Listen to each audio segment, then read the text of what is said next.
जय Hind. NCERT geography class 9 के पहले एपिसोड में हमने कवर कर लिया था द हिमालयन माउंटेन्स को, और आज की वीडियो में हम बात करेंगे द नॉर्दर्न प्लेन्स के बारे में और जो भी फिजियोग्राफिक डिवीजन्स हैं इंडिया के उन सभी के बारे में। तो चलिए शुरू करते हैं बिना किसी देरी के। The northern plains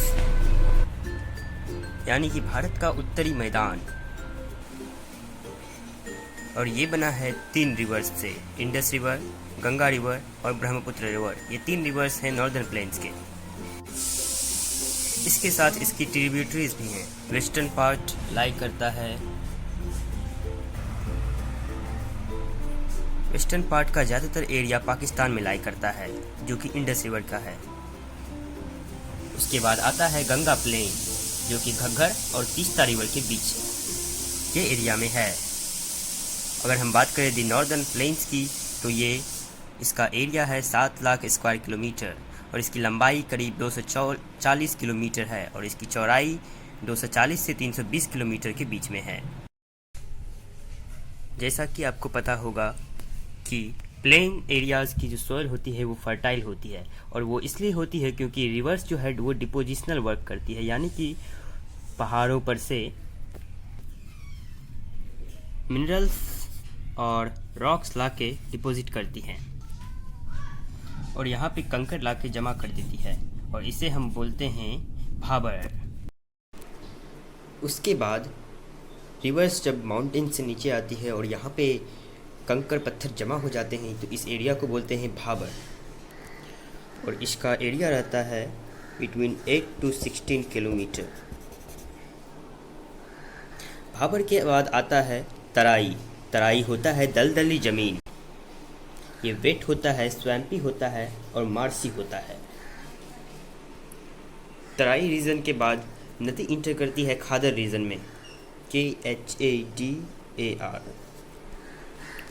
Khadar reason की जो मिट्टी होती है ये हर साल बदलती रहती है, और लेकिन भांगर रीजन की मिट्टी को ओल्ड एल्यूवियम कहते हैं, ओल्ड एल्यूवियल सॉइल, और खादर रीजन की मिट्टी को बोलते हैं न्यू एल्यूवियल सॉइल, क्योंकि ये हर साल बदलती रहती है। जब यहाँ से आती है नदी तेज़ रफ्तार में तो यहाँ पे मिट्टी बदल जाता है, और लेकिन इसके बगल वाला जो रीजन है जिसे हम भांगर कहते हैं वहाँ की मिट्टी नहीं बदलती है और वहाँ बोलते हैं हम ओल्ड एल्यूवियल सॉइल। अब हम जानेंगे पेनिनसुलर प्लेट्यू के बारे में। पेनिनसुलर प्लेट्यू 2 पार्ट्स में डिवाइडेड है, एक डेक्कन प्लेट्यू जो साउथ में है और एक द सेंट्रल हाईलैंड्स जो कि नॉर्थ में है। सेंट्रल हाईलैंड्स को फर्दर 2 पार्ट्स में डिवाइड किया गया है, मालवा प्लेट्यू एंड छोटा नागपुर प्लेट्यू, और इन दोनों प्लेट्यू को जो अलग करती है वो उस रिवर का नाम है नर्मदा रिवर। लेकिन तुम्हारे मन में एक कन्फ्यूजन बना ही होगा कि आखिर ये प्लेट्यू कहते किसे हैं। प्लेट्यू वो ज़मीन होता है जो बाकी ज़मीन से थोड़ा उठा हुआ रहता है। अब हम जानते हैं वेस्टर्न घाट्स और ईस्टर्न घाट्स के बारे में। वेस्टर्न घाट्स डेक्कन प्लेट्यू के वेस्ट में लाई करती हैं, लेकिन ईस्टर्न घाट डेक्कन प्लेट्यू के ईस्ट में लाई करती हैं। वेस्टर्न घाट ईस्टर्न घाट से हायर है, इसकी हाइट है 900 से 1600 मीटर के बीच में, लेकिन ईस्टर्न घाट्स वेस्टर्न घाट्स से लो है, इसकी हाइट है करीब 600 मीटर। वेस्टर्न घाट्स पैरेलल हैं वेस्टर्न कोट्स के, और वही बात करें ईस्टर्न घाट्स की तो ईस्टर्न घाट्स डिसकंटिन्यूअस है रिवर फ्लो के कारण, ये पैरेलल नहीं है ईस्टर्न कोस्ट के। तो अब हम बढ़ते हैं गर्म रेगिस्तानों की तरफ। नहीं, मैं आपको वहाँ नहीं ले जा रहा हूँ, मैं इसके बारे में बताने जा रहा हूँ। तो ये है कहाँ पे? ये राजस्थान के एरिया में लाई करता है, and some parts of it also lies in Pakistan area. इसकी लोकेशन है western margins of Aravalli hills, और यहाँ पे रेनफॉल बहुत ही कम होती है, बिलो 150 mm पर ईयर, और Luni is the only river in the deserts of India. तो चलिए अब हम गर्म रेगिस्तानों से बाहर निकलते हैं और चलते हैं बीचेस पे। इंडिया में 2 टाइप के कोस्ट पाए जाते हैं, इन्हें 2 आधार पे बांटा गया है, eastern coast and western coast.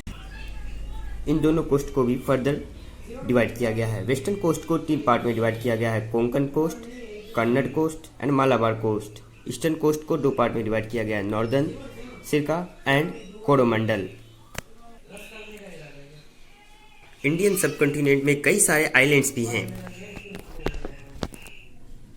Andaman and Nicobar islands and Lakshadweep islands India के 2 मेन आइलैंड्स हैं। लक्षद्वीप आइलैंड्स लगभग कवर करता है 32 स्क्वायर किलोमीटर का एरिया, लेकिन लक्षद्वीप से बड़ा है अंडमान और निकोबार आइलैंड्स। अंडमान नॉर्थ में लाई करता है और निकोबार साउथ में लाई करता है। लक्षद्वीप का कैपिटल है कावारत्ती और अंडमान एंड निकोबार का कैपिटल है पोर्ट ब्लेयर। इसी के साथ होता है चैप्टर समाप्त। ये रहे आपके लिए एक एक्टिविटी। इन सभी चीज़ों को आपको एक मैप लेना है और उस पर लोकेट करना है। मिलेंगे अगले नेक्स्ट वीडियो में, तब तक के लिए जय हिंद।